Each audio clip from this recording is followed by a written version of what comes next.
Hi guys, welcome back to another episode of the Storytime Society. I'm your host Jamie, and I'm so happy you're here. I'm so glad you're alive. Thanks for tuning in to another episode. The theme of this episode is the confession subreddit. These ones always are just sometimes a little intense, but also very interesting a lot of the times. So let's get started. The title of the first story is, I hired a PI to watch my fiancée on her girls' trip, and now I'm torn.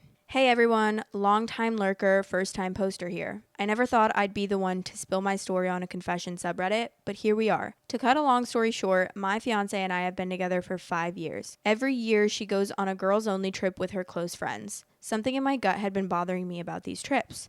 Maybe it was the slight changes in her behavior after, or the cryptic conversations that I would overhear. Instead of directly confronting her, I did something I'm deeply ashamed of. I hired a private investigator to watch her during her recent trip. I got back the results a few days ago, and as much as I regret violating her privacy, my suspicions were not unfounded. The PI presented evidence of her being unfaithful, and it shattered my heart. Now I'm caught in this storm of emotions. On one hand, I deeply regret snooping and not trusting her enough to talk about it. On the other, the betrayal from her side feels even more significant. I love her, but I can't see a future together anymore. How do I even approach this situation? Do I confess my snooping or just end things without revealing the reason? Any advice is welcome. I'm confused why he didn't just ask her about it. Obviously, you're expecting for them to not tell the truth, but maybe take that step first and then hire the private investigator. I'm honestly not mad about the private investigator, and that might be a hot take, honestly, but sometimes you got to do what you got to do. And how else are you supposed to figure out that someone's cheating if they're not going to tell you without snooping or hiring a private investigator? Sorry, I had to do my due diligence to find out if you were cheating on me. And you were. I feel like once you figure out that they're cheating on you, that kind of validates you doing what you did. But if she weren't cheating on you and you did that, then I'd be like, okay, sir, maybe you need to take a step back and look at why you're so paranoid. Okay, there's an update, so we're going to read it. Hey everyone, I've received many messages asking about the situation, and I thought it was only right to keep those who cared in the loop. When my fiancée returned from her trip, I tried my best to handle things maturely. I gave her a chance to be honest, asking if there was anything she wanted to share about her trip. Instead of coming clean, she gaslit me, making me question my own perceptions and reality. Having the evidence I had, I confronted her about the affair. She was taken aback and immediately asked how I knew. I told her the truth, that I hired a PI. I didn't want to falsely accuse any of her friends, as some of you suggested, even though, honestly, part of me was tempted. She was furious. I've never seen her that angry in all of our years together. Additionally, feeling it was the right thing to do, I shared the evidence with one of her friend's boyfriends so that he could be informed and consider getting tested if necessary. It was clear to the both of us that our relationship had reached a breaking point, and we broke up right then. Despite it being my house that I've financially covered for us, I left and checked into a hotel, giving her space and asking her to pack her things and move out. We didn't communicate for a few days. When she finally reached out, she expressed a desire to talk and perhaps find a way to mend things. But the trust was broken, and I just couldn't see a future for us, so I told her no. And now, the part I didn't see coming. She's considering pursuing palimony payments. For those unaware, palimony is a financial support provided to a partner in a non-marital relationship after separation. I've been informed that due to the relationship laws in our state, this could very well be a real concern. I've initiated the process of hiring a lawyer, and during our relationship, I took on the majority of the financial responsibilities, including the mortgage. We had an unspoken understanding. My money is our money, and her money is her money, due to our significant income differential.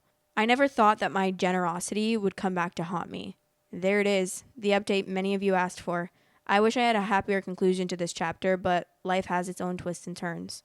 It seems she might have the upper hand in this final act, but I'm hoping for a fair resolution. Thank you for the support and the advice. It has really meant a lot. That's something. To be asking for palimony. I've never heard of palimony in my life. I thought that it was a typo, to be honest with you. I was like, you mean alimony? But alimony is not a thing when you're not married. To be cheating on your partner and then be trying to get money from him after is a little bit diabolical, but she is a cheater, so I don't know if I can really trust her character in the first place. The top comment replies to OP says, "You have proof of infidelity. This should have the palimony case thrown out. Her actions ended the relationship, nothing else. If she goes after palimony, show the evidence that you have.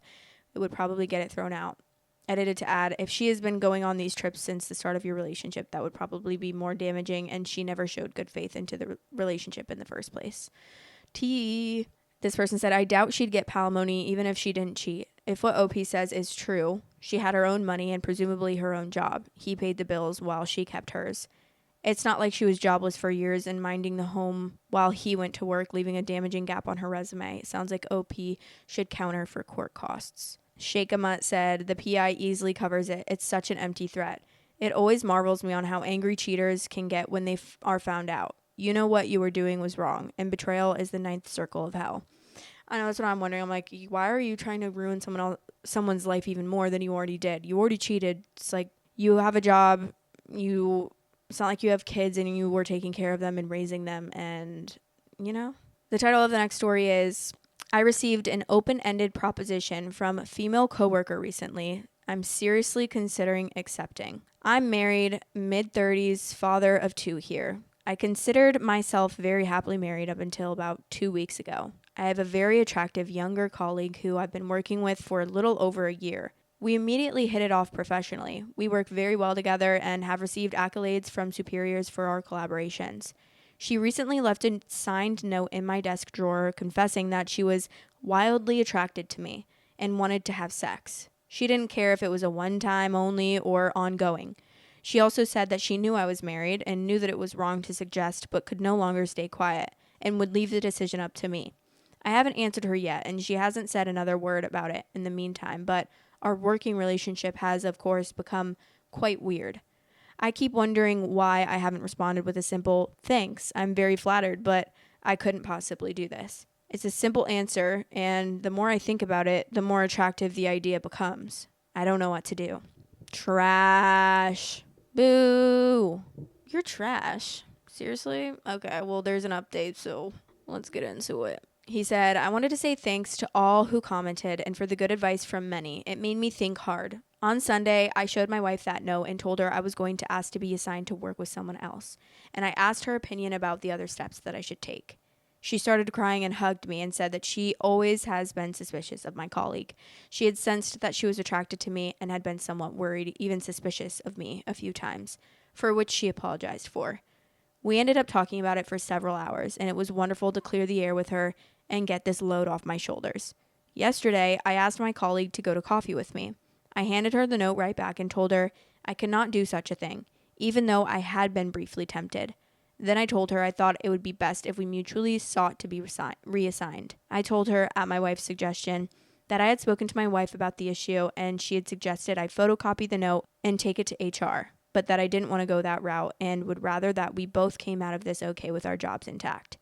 Left hanging was the implication that I probably had made a copy of the note, and that since my wife knew, I had backup should any shit later hit the fan. She was fighting back tears at this point and kept apologizing for putting me in this position and said that she would do whatever I thought was best. So we worked it out, that we would both approach our boss together and say that while we were happy with our work to date, we were both looking for new challenges and perhaps new team members. That meeting is planned for tomorrow, and I believe the boss, who is a very smart woman, will get the message and reassign us both without prejudice. Once again, thanks for the good advice. If there's interest, I will post a follow-up to tomorrow's meeting." The fact that you thought about it has me questioning your integrity. I'm a little bit scared of him, honestly, if I'm being so real. The fact that he hesitated so much really scares me. I hate when I read stories like this because never in a million years would I hesitate to answer someone's question about cheating on my partner. Can you find other people attractive? Of course. Of course. You're going to find people attractive in your relationship. It's fine. But to even indulge in any sort of behavior like that, to leave it unanswered for so long too, just shows her that you were obviously thinking about it, which is just so disrespectful for me. Obviously, he didn't do it, but it's like, still, that's just disrespectful. There's an edit and it says, "Thanks for all the nice comments. I feel a little bit overwhelmed. A couple of you raised good points, which I want to address. Yes, I did tell my wife that I had been tempted, and I apologized for not immediately sending the note back. She said yes, I should have done that, but that she understood. She has met my colleagues several times in business settings and has commented more than once that she is very attractive and is surprised that she's still single. Clearly, I should have immediately turned down the offer. I never considered myself someone who would stray. I was, in retrospect, kind of obnoxiously proud of the image I had of myself as a good man and husband. That image is now quite different. This has been a wake-up call, and I have been doing much more soul-searching than I can care to detail. Looking back at my posts, I have cast my colleague in a one-dimensional light. She's a good person, a very good person. No, she's not. She's been an excellent colleague, and everyone we work with has nothing but praise for her. The chemistry between us was almost immediately apparent, but I chalked it up to us having very similar backgrounds and outlooks on the best way to get things done. But looking back, I have to be honest in saying that what I thought was just friendly on my part could have been construed as flirting. And I have to take my share of the blame for that. If she made a mistake in being tempted and sending that note, I made one in not turning her down immediately, and in involving other people that would have been better uninvolved. She is not a good person. Saying, I know that you're married, and I don't care, but I want to have sex with you, whether it's a one-time thing and we're done, or we keep doing it. You're not a good person, frankly. Now, cheating with someone and thinking that they're single, but they're actually not, is a different story. But for you to go out of your way to ask a married man, how can you even argue for her that she's a good person? That's not a good person. A good person would not do that. The top comment says, married 15 years. A rule in our marriage is that we immediately disclose when we think someone is crushing on us or when we're concerned that we're crushing on someone else. 2 reasons is, 1, because being desired is a uniquely strong feeling that has the potential to ruin otherwise strong judgment, and we've found bringing it forward to your partner is the best way to remove the hold that feeling has over you so that you can proceed rationally instead of the secret grabbing you. 2nd, because I'm a terrible judge of intention and I've accidentally gone on 2 dates with 2 separate people who thought that I was reciprocating feelings only to find out I just thought they were friendly and it led to mortifying experiences for them. The first reason should be good enough for most stable relationships who wish to remain stable. Finally, if you are in a good relationship where you don't feel like you'd be able to honestly discuss something like this happening, that's an opportunity for reflection. And shout out to my coworker who took it upon herself to be my anti-wingman and began responding to my new hires who would go, "Ooh, who is that?" with an aggressive, "That's blank, and he's super married." I feel like if my boyfriend came home and was like, "Oh yeah, this girl asked me to have sex with her," and she said she knew I had a girlfriend, I would be the way that maybe I wouldn't want to know, because the way that I would be storming over there like the fucking Hulk after an energy drink is actually wild, because I would be like on a high. My adrenaline would be up to the sky. I'd be like, "Girl, who do you think you are? Who do you think you are?" Storytime Society is now available on all listening platforms. If you are on any of those listening platforms, I would really appreciate it if you rated me 5 stars. Thanks for all the support. The title of the next story is, when I was about 24 or 25 years old, I purposely caused a tailgater to crash into a construction ditch, circled back around, got out of my car, and taunted the driver. I'm driving down a major boulevard on my way to work when some asshole decides to tailgate me aggressively while honking and flashing his lights. It was a 1-lane road, only for about 3/4 of a mile, but I sped up knowing there was construction ditch ahead, and as I sped up, he kept on my ass, and at the very last second, I swerved around the ditch, and he went right in totaling his car. I circled back, got out of my car, and yelled, "F you, a-hole." He couldn't even get out of his car, but I saw the rage in his face, and I just got back in my car, all the while giving him the finger, and slowly drove away. That felt good. This post unexpectedly blew up. To answer a few questions: 1, this was in the neighborhood of 1997 or 98. I can't remember exactly. 2, this was on eastbound Northern Boulevard, somewhere between Old Westbury and Huntington, New York. 3, no, I would not do this again today. Today, I would just simply move over. I was young and dumb. 4, he was alone in the vehicle. That's scary. Sorry, but that's really scary to cause a crash for someone. Like, what if they had died? I would have been devastated. I get being mad. I get it. I get road rage sometimes. When people are rude to me on the road, it makes me like, actually, if I'm being so honest, sometimes I'm like, that's embarrassing for you. And I'm just like laughing, like, haha, well, why are you getting so mad? Or why are you letting me make you so mad? Even though sometimes I'll get like so mad. Oh my God, did I tell you guys the story of when I was fucking pulling out of my gym and these people were working on the stoplight? Like, these poor guys, they were just going up in that thing that like, it's like a crane kind of thing, but it brings you up and there's like a little box. Does that make sense? He just needed to get like higher so that he could be by the stoplight, and he had to put like the black thing around the stoplight. And I was probably like fourth in line behind this guy that was in this like old antique car. And I was listening to my affirmations, and it was just like, you are powerful. You are successful.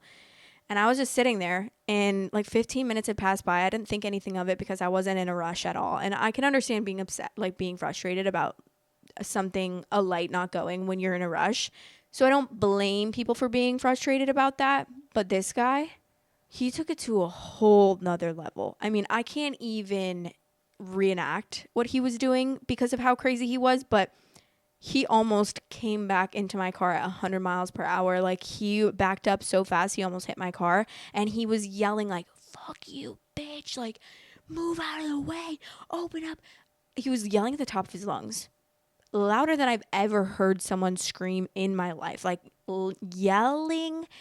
I feel like he probably had a sore throat the day after and lost his voice because of how badly he was yelling. He was yelling at the workers, and he's like, what the fuck is going on? Like, they didn't know what was going on. They did not know. The light just was not turning green because they were fixing it. So this poor guy was just up in the sky. He was fixing the light. He's like, it's none of my business. I'm doing my job, and that's all I'm here to do. And I felt so bad because I was like, dude, why are you freaking out? And they opened that lane up for him so that he could go right because he was free. I thought that it was going to pull out a pew pew, and it was really scary. The title of the next story is My Girlfriend Dated Me Because of a Dare. My girlfriend, 17 female, and I, 18 male, have been dating for 5 months. Before we started dating, I had a crush on her for roughly a year. It was quite well known since one of my old friends spilled it to her directly and to her friends. They giggled for some time, but she never made a move on me or spoke to me about it. We're just classmates, and we aren't close. For New Year's, she hosted a birthday party for her 17th birthday. I was overjoyed, and I happily came. It was a great party, though I was mostly off to the side since my old friends were mainly mingling with other people. A few days afterwards, she came up to me and asked to meet after school. We agreed at the park to where she confessed she had feelings for me and wanted to be a couple. I was over the moon, and we began dating that day. Our relationship was pretty solid. We didn't get into many fights, but she wasn't all that affectionate, which I was fine with. We never got intimate and mainly did small things like cuddling. Skip to 5 months, she was in my home and in the kitchen making herself a snack. Her phone was buzzing, and she asked me to bring it over. Her settings are where you can see the first line of the message. The phone also automatically turns on whenever she receives a notification. I took a glimpse, and it was one of her friends. I didn't take a look, but it read something like, "When is the breakup happening?" which immediately attracted my attention. I unlocked her phone since I knew her password prior. I read a few more messages where they were talking about a prank that they pulled on me. I confronted her about it, and she went silent. After some prodding, she confessed. During her birthday, one of her friends dared her to ask me out. She got guilty when we continued dating for months upon months. It was supposed to be a one-time thing with a simple date at a restaurant. They planned to hook me up with someone and frame me for cheating in the next few weeks, so she has a valid reason to break up with me. It also gave the other girls a chance to spread rumors about me. We got into a huge fight, and I told her to leave and that we're done. It's only been a few hours, and I'm absolutely devastated. I really, really liked this girl, and she decided that it was a fun idea to pull on my heartstrings. I don't know what to do. Her things are still here, so I'm going to put it all in a box and leave it outside.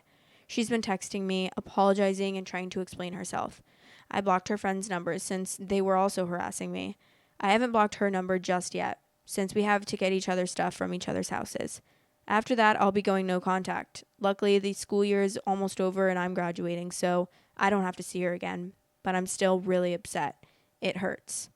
And then there's an edited to add, and it says, I woke up to see dozens of comments and hundreds of likes. Never would I expect people to be interested in my love life, LMAO. I read some comments, and I'm screenshotting her confession to what she and her friends did. Only if things go south. I'm guaranteed her friends are going to pull some shit on me, so I'm going to prepare. I'm praying I'm able to get my things back without a problem. My guitar is at her place, and I'm not leaving that behind. There's an update. There's actually 2 updates.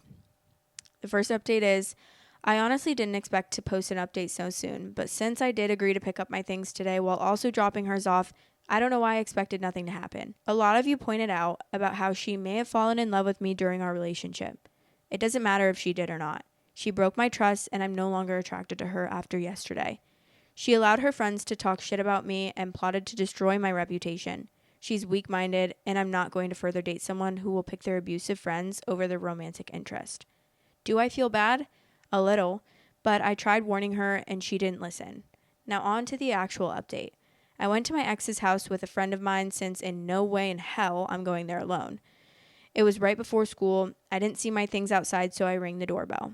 Her father came out and handed my things to me while I gave him her things. He asked if I had cheated on her since she's crying in her room about it. So, yeah. More of you were right about them spreading rumors and trying to blast me. I explained that I didn't and even showed the screenshots I had on my phone. I ended up sending him through his phone number, and he thanked me and said that he'll take a look at it. I told him if he didn't believe me, then to look through her phone. My friend and I left to go back home and get ready for school. I'm happy I got my guitar back since it's really the only thing that I valued. After school, I got a call from my ex's dad. He apologized for the accusations and found the group chat of the girls and the hookup plans. He said he was going to punish his daughter and find these friends' parents. He got their names already, and he's prodding to my ex to know where they live. I told him he could use my screenshots as evidence to back me up. Props to the dad for being so calm about this. That's really all that happened. I know her dad, and he's a scary man. He's 6 foot and built. He can be very intimidating, and I know my ex will give up the information. It's only a matter of time. The girls will fall, and I'll be keeping an eye out since I have a week of school left. If anything happens, I'll post another update.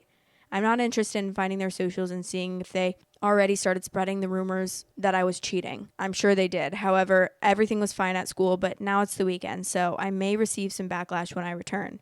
I honestly don't care. I already got accepted into college and I'm ditching this place. I just need to survive a week and graduation. My ex's dad will do all the heavy work. That's actually so sad. I feel like that always happens in movies where the popular girl or whatever, their friends dare them to like date, which yeah, their friends dare them to date the unpopular kid or whatever, and it's always so sad. But I feel like that always happens in the movies where it's like the girl falls in love with the guy because she's spending so much time with him.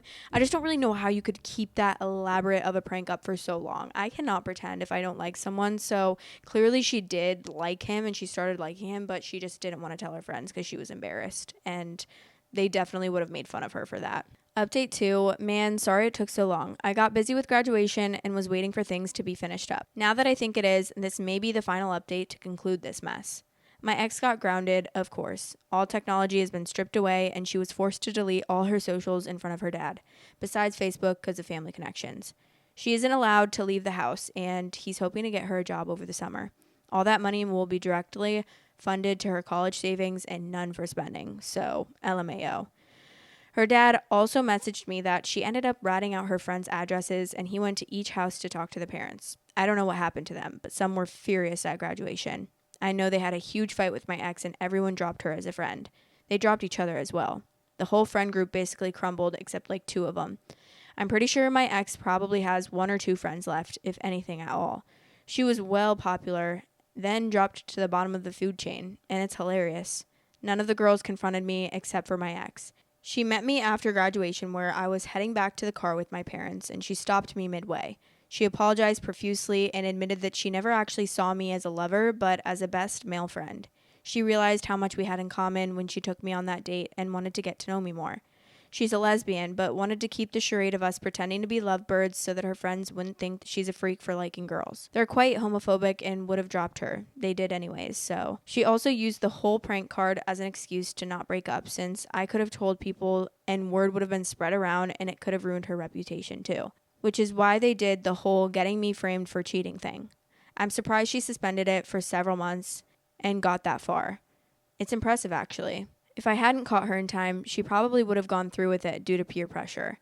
So basically, she used me so that people think she's straight, and also not to ruin her reputation if she came out that it was a prank to date me. The only thing I forgave her for was for being a lesbian. I'm a straight cis male, but I can't imagine how scary it might be to be in a circle full of homophobics whom you knew since you were kids if I were gay. She didn't want to be discarded as a social outcast. I'm sure she would still have found plenty of friends who would have accepted her for who she is. We don't live in the 1900s, LMAO.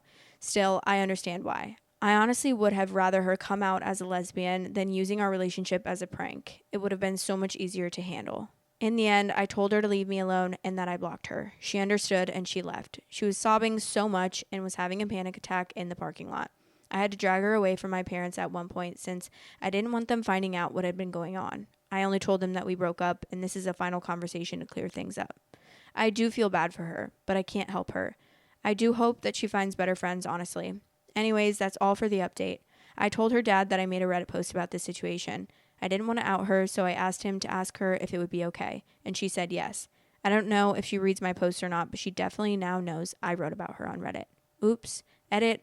I found out she lied about being a lesbian to gain sympathy points. Psychopath. If you want extra content weekly, head over to patreon.com/storytimesociety and become a member on there for extra content. Love you. Okay, not the plot twist at the end, because the way that my whole response was going to be something, and now it's going to be something totally different. Because I understand when you're young and you make a mistake like that, but obviously I don't think that it's right to bring someone else into it and to put them through something because you're going through something. I can empathize with the fact that it would be really hard to deal with that, obviously, if you're friends with a bunch of, just like he said, like he understood and he was very empathetic about it, and that's very kind of him. But the fact that she lied about that and she said that she was lesbian and she made that whole elaborate story up so that he would forgive her, basically, that's psychopath behavior. That's actually psychopath behavior. This poor guy, he's being put through the ringer by this girl. I'd be like, oh my God, like I wish you would have just never talked to me in the first place. For the love of God, you should have just left me alone. The top comment says, just another reason why I hate high school drama. It's all so petty and meaningless, and it almost always gives me a headache. And then Percy Pepperoni said, quote, I think you're a great guy, but I've realized I see you as more as a friend than a boyfriend and don't really have a romantic attraction to you. It's nothing you've done, but I think it wouldn't be fair to you if we kept dating. I hope you can forgive me, and I also hope we can remain friends, quote. A nice little white lie that avoids drama, leads to rational discussion, keeps things simple, and only comes with maturity and experience. You would rarely find any high school with the wisdom to approach a breakup like this. Asian Pork Belly said, a friend of mine was falsely accused of cheating because his ex wanted to break up so she could get in the relationship with a better guy. The rumor spread everywhere, even at other high schools. It kept getting worse and worse that girls started bullying him, gave him name, and followed him to his soccer matches and chanted mockery about him cheating. His ex kept denying everything, and her best friend, who told everyone that my friend flirted with her and verbally wanted to have sex with her, even though there was no written proof, his high school life was totally ruined. It haunted him until today because he basically lost everything to high school time. The ex-girlfriend got screwed and wanted to apologize and go back to him, and at one point he was thinking about offing himself. A situation actually happened that was really sad. That was in my school, and it's kind of like hard to explain, but I remember I think back to this when I was watching 13 Reasons Why, and it reminded me of this situation that happened in high school because my apartment that I lived in high school was always the apartment that like I just let anyone stay if they were like drunk and they didn't want to go home and they obviously couldn't drive. Like I would have let like so many people stay at my house on the weekends, whoever wanted to stay. I mean, I was not even like friends with half of these people and they would stay at my house. But this group of people stayed at my house one weekend after a party, and this one girl, they were from a different school. So there was like 4 or 5 schools that were just like all kind of in the same space because I'm from the Quad Cities, which is Quad Cities. So like each city had a different school and we were all friends pretty much. And especially our rival school, my high school and our rival school, we were like friends and very intertwined in each other's friend groups. So there was this one friend group at our rival school and they were super, super popular, like super pretty girls. They were, I think, a year or 2 older than me. And one weekend after a party, a couple of those girls and a couple guys stayed the night at my house. And one of the girls was dating this super, super nice, like very, very popular guy that went to her school who was, I think, a year older than her. So 2 years older than me. And he was like a very beloved person. and she cheated on him at my house. And so that rumor got out that she cheated on him, and it went insane on Twitter. It went insane. People were bullying her to the point of like, it was really scary because so basically the guy's little sister who was in my grade tweeted something about her cheating on him. It was like a subtweet, you know, how we used to subtweet all the time. And then everyone knew what that was about because everyone had heard that she cheated on this guy, and they all felt so bad for this guy because he was like very beloved in the town and everyone loved. Why is this sounding like a movie? And everyone loved him. And so then everyone took his side, and everyone from my school, especially all the guys that were like friends with her, like these guys were close with this girl, but I guess they just took the guy's side and they started attacking her on Twitter and bullying the shit out of her, and it was actually like insane, and it was really bad, especially this one guy that was apparently really close to her. He was probably the worst. And I wish I could find the tweets about that situation so that I could see and go back to see those tweets, because I just remember thinking like, this is diabolical. This is insane that this is happening. But that just started a huge fire on Twitter where everyone was directly tweeting at this girl really, really, really mean and nasty things. And she obviously felt awful, and her whole entire, it was like her life was ruined. She moved to a different state. I can't remember where she moved, but to a couple states away, and she went to high school there for a little bit. And there's so many rumors about this girl that like, I don't even know if they're true, and that she like got an abortion and all this stuff, and they probably aren't true. I'm sure they aren't true, because it was all a bunch of like BS shit that was happening after this whole situation with her. Basically, just because she cheated, her whole entire life like got ruined, and she moved away, states away, and went to a different school for like a year. But then she ended up coming back and moving back to the school that she had originally gone to. And then everything was like fine for a while. That kind of blew over and everything was back to normal. But I'm sure it still affected her mentally, because yeah, that would affect me mentally as well. Like getting absolutely bullied and harassed out of your school for the dumbest reason. Like cheating, okay, yeah, it's bad, but we're in high school. Where people make mistakes, and this isn't the first time that someone had cheated in my town.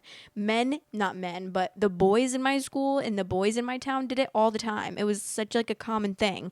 But they didn't get fucking bullied out of the entire state of Iowa for that. But trigger warning, because the end of this story has to do with unaliving. So she came back, everything was fine for a while. She was a senior, so she came back she had a really, really close-knit group of friends. She came back to spend the senior year with those girls, and things definitely got better. That whole situation was blown over, like no one really cared about it anymore. And I never was like close with her or anything. I had hung out with her a couple times, and then obviously like she stayed at my house that night, but like we were not close at all. I wasn't really close with like any of her friends either, but we were acquaintances obviously. And she was nice to me. Like she had never been rude to me ever. Then she went away to college. She went away to college a couple hours away with one of her best friends. I was a senior, so she was a freshman in college, and it's really, really sad. It's really heartbreaking, because she did end up unaliving herself in her dorm room her freshman year of college, and her best friend, her very, very best friend, found her. And that was like such a sad situation. And I feel like it was very much rooted. If I look back, I can see that a lot of it was rooted in this situation. I'm sure she had mental health problems previous to this situation that didn't make this any better. But I think that this situation and all of the kids at my school and at other schools that were bullying her online really, really made her mental health so much worse. And obviously I didn't know. I wasn't super close with her or any of her friends, so I didn't know that, like the way that she was feeling. And she had been in a little bit of a toxic relationship leading up to this, and they had broken up on and off, and they were on and off about that. So I think that kind of added to it as well. And I think just like bad thing after bad thing was happening, and it was really, really sad. It was a really crazy situation as well to happen in my town, just because I think everyone knew like what led to that happening. And I hope all of those boys that were bullying her, especially one that I can think of in my head, was bullying her so hard. And then he was like best friends with her before. And so I'm sure he feels so awful about that. But it was really, really sad. It was like a really, really, really sad. I'm not going to go into details about obviously like triggering things about that, but I just remember how sad going to that funeral was and how many people went to that funeral. Because in high school, when students would pass away at my school, even if you weren't super, super close to that person, we all would like go, obviously, in like solidarity and support of the family. And so me and my friends were my friend group. One of my friend groups went to that school. I had like a friend group at my school, and then I had a friend group at that school, and they all went to that school with her. So they definitely knew her more than I did. But since I had been like friends, acquaintances with her, I went, and I just remember like how awful that was and just how upset I felt for her family, especially because of the way that it all happened, and everything that led up to that situation was just, it really made you think. It really made you think about like what you're saying to people online, even though that wasn't the direct correlation. Like no one's blaming that specific situation, but I think a lot of us can look back and see that that situation had a lot to do with the decline of her mental health. And all in all, I do think that was a big reason that she ended up taking her life. So I'm sorry to end that on such a sad note, but that story just kind of reminded me of that story from my high school, just because I just forget how cruel people in high school can be. People can it's really crazy how, especially with cyberbullying, and Twitter was such a huge thing when I was in school. I graduated in 2016 from high school, so I was in high school from 2012 to 2016, and Twitter was a huge, huge thing. So subtweeting or having Twitter fights and like crazy call out Twitter sessions was a huge, huge thing. It was really scary. It's really scary to think back on, because it just really reminds me of that whole like, that's why when I was watching 13 Reasons Why, yes, a lot of it is definitely very amplified and very dramatized, but I felt like I could relate, not me specifically, but because of what had happened in my town and things that had happened in my town. And there are so many other things that had happened. That wasn't even the only situation, but it's just really scary. So if you're in high school and you're watching this, just know that it gets better. And if people are mad, or if people are mean to you in high school and people try to ruin your lives in high school, just know that it's not the end of your life. It feels like it's the end of your life. It really does. And I've been through that before, where I have felt like I was being canceled from high school.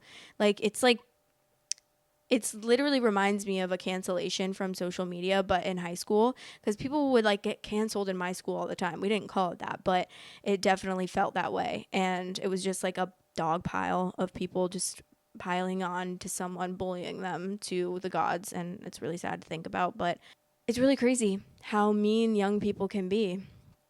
And it saddens me. So I hope you know that if you're a young kid and you're in high school and you're listening to this, like, it's gonna get better. It's, if no matter what you're going through in high school, you're gonna grow up, and none of that is gonna matter, even though it feels like it's the end of the world. And I love you.